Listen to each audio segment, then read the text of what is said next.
isang proyektong patubig mula sa isang civic organization. Ng kooperatiba, layunin ng organisasyong ito na mapalakas pa ang mga kooperatiba sa lalawigan ng Batangas. Nagpapatrol, Ernie Manio. Sa mahigit 1,000 kooperatiba sa Batangas, higit 300 na lamang ang aktibo at napapakinabangan ng mga mamamayan ngayon. Kung kaya bumuo ang kapitolyo ng isang organisasyon kung saan tututok sa lagay ng mga kooperatiba sa lalawigan.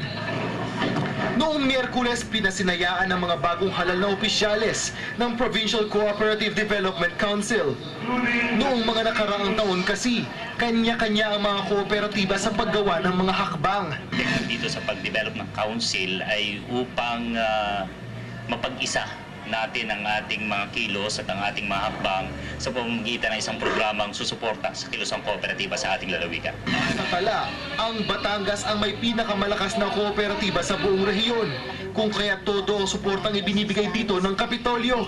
Binigyan po ito ng malaking budget when it comes to financial assistance and then yung mga financial loan and at the same time mga technical training na po pwede namin magawa pang parte ng kanilang livelihood. Bukod dito, nagbibigay din ng individual livelihood ang Kapitolyo na siyang pagyayamanin at pagsasama-samahin balang araw upang makabuo ng isang matatag na kooperatiba. Ernie Manio, Patrol ng Pilipino.